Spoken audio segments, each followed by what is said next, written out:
हाँ जी, तो अभी जो हम काम शुरू करने जा रहे हैं वो है इलेक्ट्रॉन कॉन्फ़िगरेशंस का। एक्चुअली में है क्या, क्लास 10th में जब आप पीरियोडिक टेबल पढ़ रहे हैं, उसका हिस्टोरिकल अप्रोच पढ़ रहे हैं, तो आगे जैसे ही आप पीरियोडिसिटी में जाएंगे, तो उस पीरियोडिसिटी में जैसे ही आपकी एंट्री होगी, तो आपको वहां ये देखना है कि पीरियोडिसिटी में इलेक्ट्रॉन कॉन्फ़िगरेशन मीन वैलेंसी का बहुत बड़ा यूज है। तो सीखते हैं जी इलेक्ट्रॉन कॉन्फ़िगरेशन। तो अगर किसी बच्चे को ना समझ में आए कि इलेक्ट्रॉन कॉन्फ़िगरेशन का मतलब क्या है, तो बड़ा सिंपल सी बात है, अरेंजमेंट ऑफ इलेक्ट्रॉन्स। जो इलेक्ट्रॉन्स की अरेंजमेंट है उसी को हम लोगों ने इलेक्ट्रॉन कॉन्फ़िगरेशन कह रखा है। और किसी भी एटम को लिखने में इलेक्ट्रॉन कॉन्फ़िगरेशंस का बहुत बड़ा कंट्रीब्यूशन है, और उस कंट्रीब्यूशन से valency, periodicity, ionisation energy, size, ये सब आप पता कर पाएंगे। तो बच्चे समझना क्या है, एक साइंटिस्ट के बारे में पहले जानते हैं, बोहर्स। ये भाई साहब ने क्या कहा, किसी भी एटम के अंदर एन एटम कंटेन्स इनफाइनाइट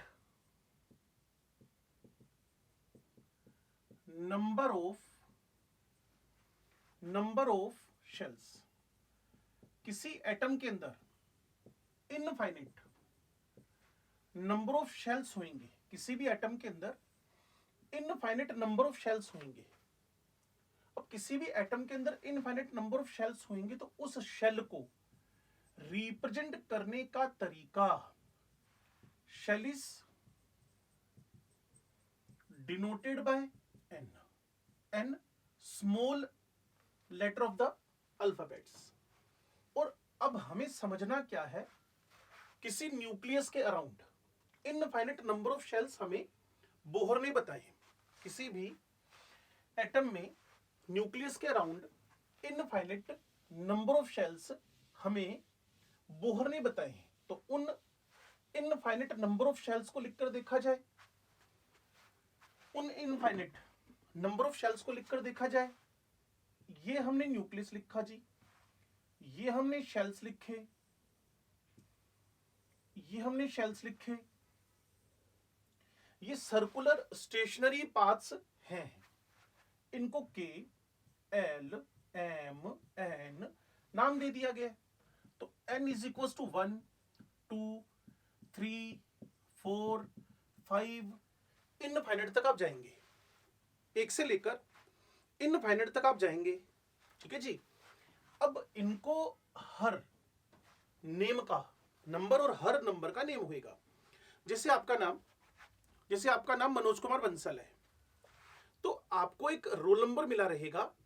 उस रोल नंबर को या नंबर को, अगर आप किसी ऑफिस में एम्प्लॉई हैं तो आपकी एम्प्लॉई आईडी होगी।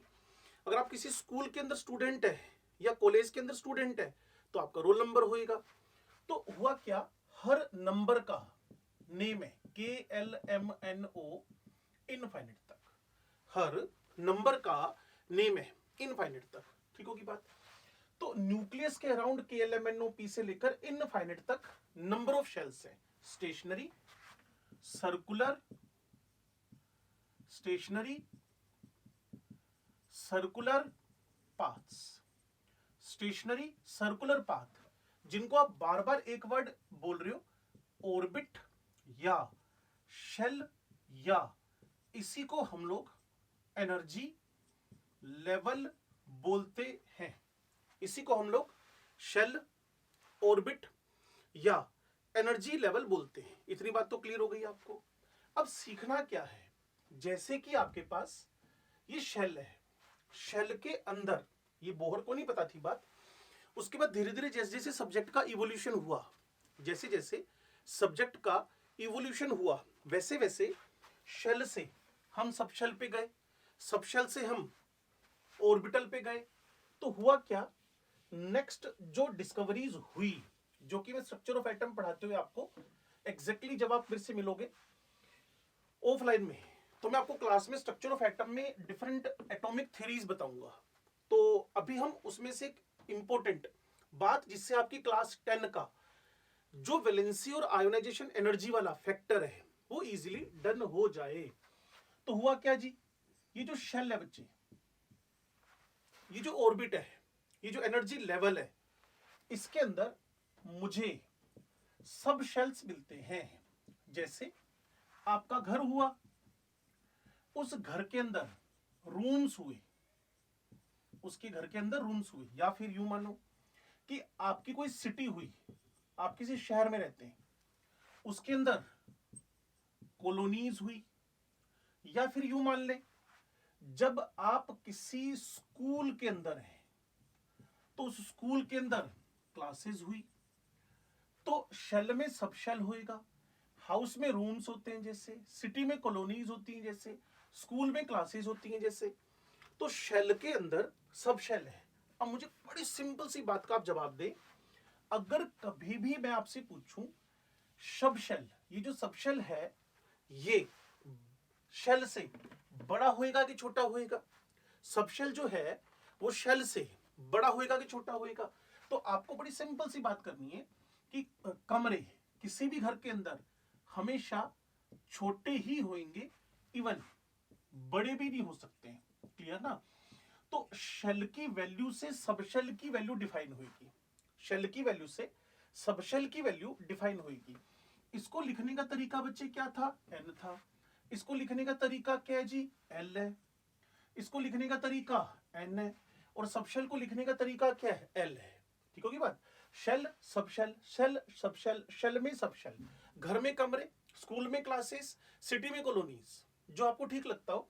तो शेल के अंदर सब शेल हुआ लार्ज और ये स्मॉल है, तो जो इसको n को आप 1 2 3 4 5 6 से इंडिकेट कर रहे हो इनफाइनाइट तक, तो सब शेल की वैल्यूज, सब शेल की वैल्यूज जो n है, सब शेल की वैल्यूज जो हैं वो n पे डिपेंड करती हैं। ये स्टार्ट होंगी 0 से और n-1 तक, इवन बराबर भी नहीं हो सकता।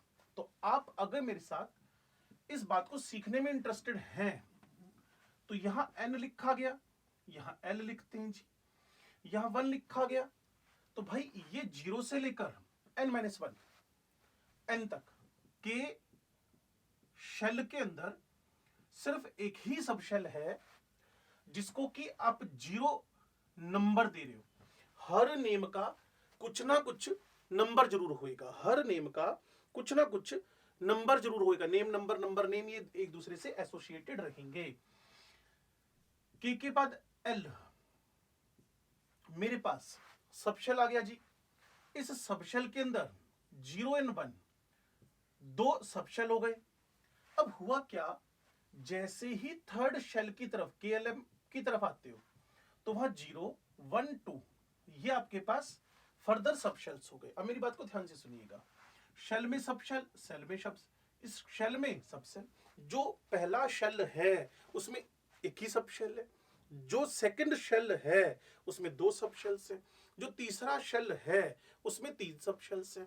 बस अब ये देखना है कि जो शेल अगर 1 है, शेल अगर 1 है तो जो सब शेल है वो एक ही होएगा लेकिन उसका नंबर 0 होएगा। अब मैं जो आपको बताने जा रहा हूं वो बताने जा रहा हूं इन के names, names of the sub shells.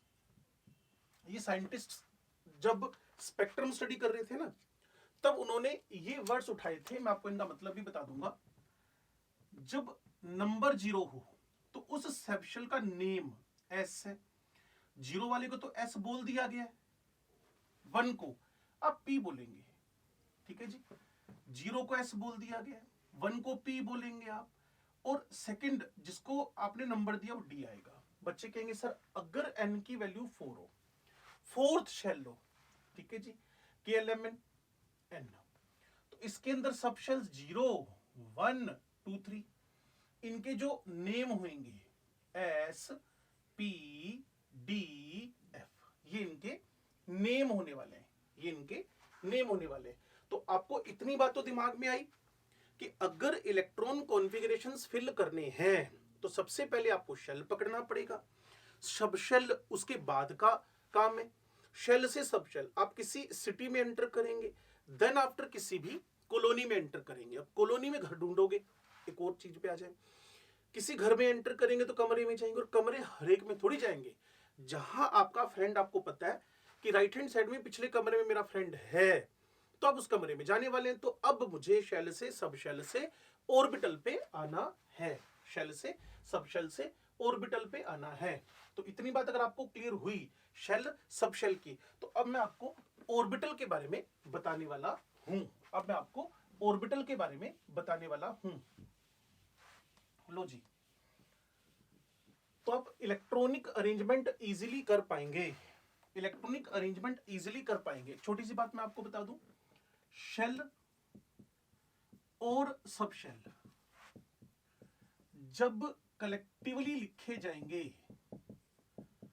Shell and सब शेल जब कलेक्टिवली लिखे जाएंगे तो कुछ इस तरीके से लिखोगे, एनएल। कैसे जी? एन की वैल्यू क्या थी बच्चे? 1।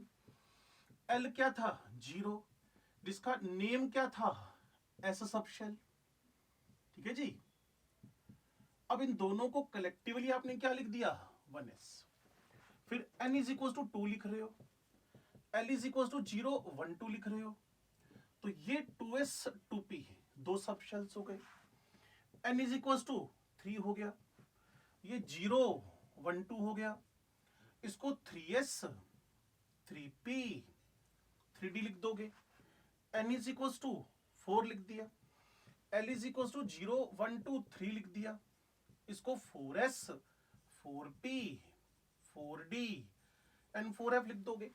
तो कुल मिलाकर किसी शेल के अंदर जो सब शेल्स हैं उनका भी एक पर्टिकुलर रिप्रेजेंटेशन हो गया है, उसका भी पर्टिकुलर रिप्रेजेंटेशन हो गया है। शेल अगर मेरे पास 1 है तो सब शेल भी एक ही है, उस सब शेल को शेल के नाम से 1s बोलोगे। जैसे घर में रहने वाले सारे लोग, एक बंसल फैमिली है मान लो, तो 4 लोग हैं उसके अंदर, तो सभी बंसल बंसल बंसल ही कहलाए जाएंगे। तो फर्स्ट शेल से बिलोंग करने वाला सब शेल 1s होगा, 2 से बिलोंग करने वाला 2s 2p होगा, 3 से 3 तो सबके साथ जुड़ जाएगा ना, शेल तो सेम ही है, बंसल साहब तो सेम ही है, 3s 3p 3d सबके साथ जुड़ जाएगा। ठीक होगी बात? तो इतनी क्लियर होती है बात। तो अब हम नेक्स्ट मूव करते हैं जी इसके ऑर्बिटल वाले सीन पे। शेल के अंदर सब शेल, सब शेल के अंदर कौन है? ऑर्बिटल। लेकिन बोहर साहब एक ही बात बताकर गए थे, सिर्फ और सिर्फ शेल की। बोहर साहब सिर्फ एक ही बात बताकर गए थे, सिर्फ शेल की। सब शेल उसके फर्दर जो सब्जेक्ट का इवोल्यूशन हुआ, जो सब्जेक्ट का इवोल्यूशन हुआ, उसमें सारी जानकारियां निकल कर आई। लो जी, नेक्स्ट टारगेट हम करते हैं जी ऑर्बिटल। शेल में सब शेल है, सब शेल में कौन है बच्चे? ऑर्बिटल है। ध्यान से सुनना, अब यहां की बात ना इलेक्ट्रॉन कॉन्फ़िगरेशन लिखने की हालत में आप आ जाओगे। जो देखो, शेल से सब शेल और सब शेल से कौन बच्चे? ऑर्बिटल। सिटी, कॉलोनी, आपका घर, धीरे धीरे चीजें छोटी होती जा रही हैं। शेल से, सब शेल से, ऑर्बिटल, धीरे धीरे चीजें छोटी होती जा रही हैं। शेल से, सब शेल से, ऑर्बिटल, धीरे धीरे चीजें छोटी होती जा रही हैं। यहां मेरे पास अगर फर्स्ट शेल हो, मीन के शेल हो, तो इसमें सब शेल कौन सा हुआ जी? सब शेल हुआ 1s। 1s में अब ऑर्बिटल क्या, इसकी इंफॉर्मेशन निकालनी है। तो बड़ा सिंपल सा रूल आपको बताने जा रहा हूं कि अगर किसी को ऑर्बिटल्स का नंबर निकालना हो, अगर किसी को ऑर्बिटल्स का नंबर निकालना हो, तो आपको यहां 2 इंटू जो सबशेल की वैल्यू है उसको लिखकर +1 करना है। कहते जी समझ नहीं आया, कोई बात नहीं आया तो समझाने के लिए तो बैठे हैं हम लोग। यहां आपने एस सबशेल लिया, ठीक हो गया। इसके लिए इसकी वैल्यू क्या थी? 0। हर नेम को नंबर मिला हुआ है। तो इसके अंदर अगर ऑर्बिटल्स निकालने हैं, इसके अंदर अगर ऑर्बिटल्स निकालने, साथ साथ में नोट करते रहना बच्चे, तो 2 इंटू 0 + 1। लो जी, 2 का 0 से मल्टीप्लाई, 0 ही आ गया। तो इसमें एक ही ऑर्बिटल है, यहां चलो p, नंबर क्या है भाई? 1। तो यहां जो ऑर्बिटल्स हैं वो 2 इंटू 1 + 1, भाई ये 3 आ गया। ऐसे डी ऑर्बिटल, तो क्या ये बात मैं आपसे पूछ सकता हूं क्या ये बात मैं आपसे पूछ सकता हूं? 2 इंटू 2 प्लस 1, यहां आपके पास आ जाएगा 5। कुल मिलाकर जो s में ऑर्बिटल है वो एक ही है, एक बॉक्स से शो कर सकते हो। p में जो ऑर्बिटल है बच्चे वो 3 है, और जो d में ऑर्बिटल निकल कर आए हैं वो आपके पास 5 ऑर्बिटल निकल कर आए हैं। तो पहले शेल हुआ बच्चे, फिर सब शेल हुआ बच्चे, सब शेल में ऑर्बिटल हुआ। अगर थर्ड नंबर शेल है तो 3 ही उसमें सब शेल है, जिनको एसपीडी बोलोगे। 3s 3p 3d नाम आ जाएंगे। उन 3s 3p 3d के अंदर आपको निकालने पड़ेंगे ऑर्बिटल। तो s का ऑर्बिटल 1, p के 3, d के 5। तो कुल मिलाकर आप 5, 3 एंड 1 और सिंपल कलेक्टिवली एक ही शॉट में सारा गेम खेलना हो तो orbitals in the shell, your answer should be n square. Third shell में कितने ऑर्बिटल हैं? थर्ड शेल में कितने ऑर्बिटल हैं? आपका आंसर है n स्क्वायर, 3 स्क्वायर 9, 1 3 5।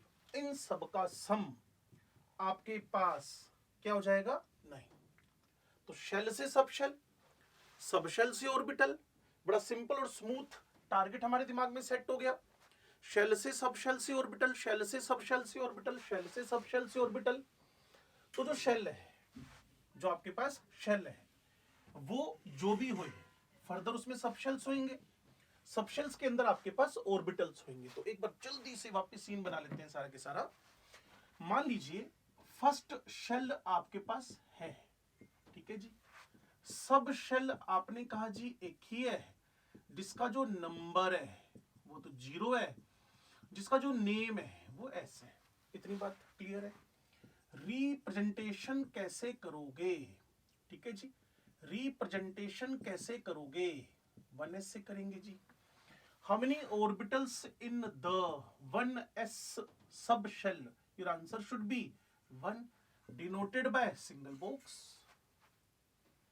कोई बात नहीं, 2 पे चलते हैं।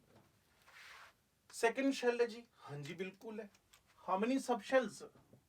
इसमें सब शेल्स आपके पास सेकेंड में 2 ही होंगे, एक 0 होएगा, एक 1 होएगा। नेम sp होंगे। ऑर्बिटल्स निकालो भाई, ऑर्बिटल्स रिस्पेक्टिवली 1 एंड 3। टोटल आपके पास ऑर्बिटल एक s में आ जाएगा, 3 p में आ जाएंगे। ठीक होगी बात। और ऐसे थर्ड की बात कर ले, नंबर 0 1 2 3 से इंडिकेट करोगे, 0 1 2 सॉरी, नेम एसपीडी से इंडिकेट करोगे, representation single box, 3 box and 5 box. ये एस है, ये पीपीपी है, ये डीडीडी है।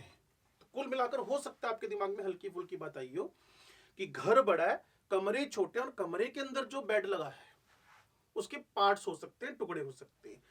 सिटी बड़ा है, कॉलोनी छोटी है, उसके अंदर जो घर है कोई 100 गज का, कोई 200 गज का, कोई 300 गज का, ऐसे करके आपके पास घर हैं। कुल मिलाकर शेल से सब शेल से ऑर्बिटल तक आ गया। अब छोटी सी इंफॉर्मेशन और कलेक्ट कर लें कि किसी भी शेल में मैक्सिमम इलेक्ट्रॉन कितने आएंगे, किसी भी सब शेल में मैक्सिमम इलेक्ट्रॉन कितने आएंगे, और किसी भी ऑर्बिटल में मैक्सिमम इलेक्ट्रॉन कितने आएंगे। लो जी, मैक्सिमम इलेक्ट्रॉन्स अगर किसी शेल में निकालने हो तो आपका एक फॉर्मूला रटा है 2n स्क्वायर। किसी भी सब शेल में मैक्सिमम इलेक्ट्रॉन निकालने हो तो फॉर्मूला 2 2l + 1।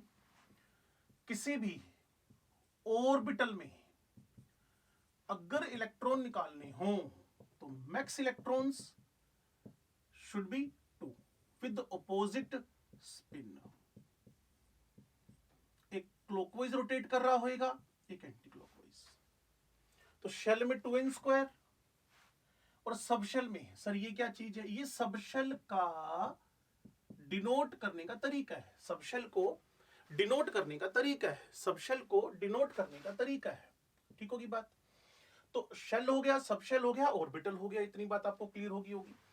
अब मैंने क्या करना है, आपको बताना है टेबल के थ्रू कि अगर मेरे पास एस सबशेल हो तो मैं मैक्सिमम कितने इलेक्ट्रॉन्स भर सकता हूं।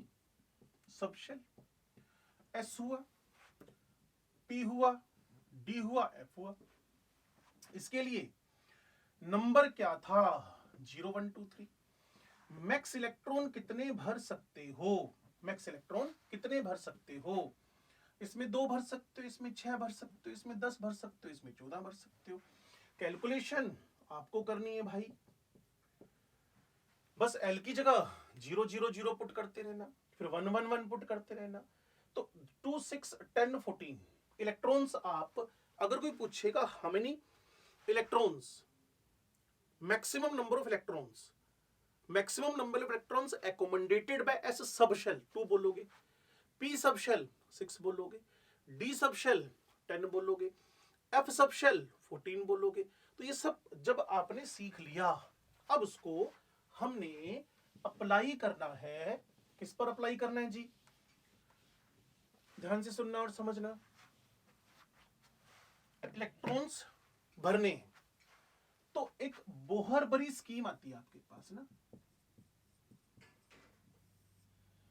1s 2s 3s 4s 5s 6s 7s, 2p 3p 4p 5p 6p 7p, 3d 4d 5d 6d 7d, 4f 5f 6f 7f। अब देखो बच्चा पूछता है सर आपने ना 1p मिस कर दिया, इसलिए मिस हुआ बच्चे। n की वैल्यू 1 और l की वैल्यू भी 1, तो ये पॉसिबल नहीं हो पाएगा। 1d 2d जहां n और l की वैल्यू मैच करें, वो टाइप के सबशेल, उस टाइप के सबशेल, उस टाइप के सबशेल इस दुनिया में नहीं एग्जिस्ट करेंगे। ठीक होगी बात। अब आपको डायगोनली, अब आपको डायगोनली इसको काटना है, अब आपको डायगोनली इसको काटना है, डायगोनली इसको काटना है। जब डायगोनली इसको काट दोगे, ये क्यों डायगोनली कट कर रहे हो, ये मेरे पास इलेक्ट्रॉन भरने का इंक्रीजिंग ऑर्डर बन जाएगा।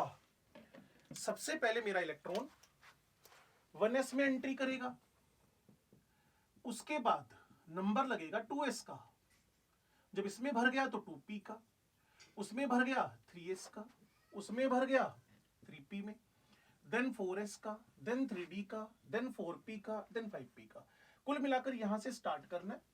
जब ये खत्म हो जाए तो वापस यहां से स्टार्ट करना है, जब ये खत्म हो जाए तो यहां से स्टार्ट करना है, जब ये खत्म हो जाए तो फिर यहां से स्टार्ट करना है। जब सेकंड रो खत्म हो गई तो थर्ड रो में आ जाओगे, थर्ड रो खत्म होगी, फोर्थ रो के शुरू से ही इलेक्ट्रॉन भरने हैं। अब आपको बताया था एस में, पी में, डी में और एफ में मैक्सिमम इलेक्ट्रॉन कितने भर सकते हो, 2 6 10 14। ठीक होगी बात। अब इस बोहर बरी स्कीम को 3-4 बार लिख के देख लेना आप लोगों ने, और फिर हाइड्रोजन से शुरू करके, फिर हाइड्रोजन से स्टार्ट करके हम लोगों ने इलेक्ट्रॉन कॉन्फ़िगरेशन अपनी कॉपी में लिखने हैं, और उसके बाद फिर वैलेंसीज पे बात करनी है बिना किसी कंफ्यूजन के, बिना किसी कंफ्यूजन के। तभी 10th से 11th क्लास में एंट्री आपकी होगी। लो जी, hydrogen just is on first number, hydrogen just is on first number. ये इलेक्ट्रॉन कॉन्फ़िगरेशन 1s1, आपने बोहर बरी स्कीम देख ली।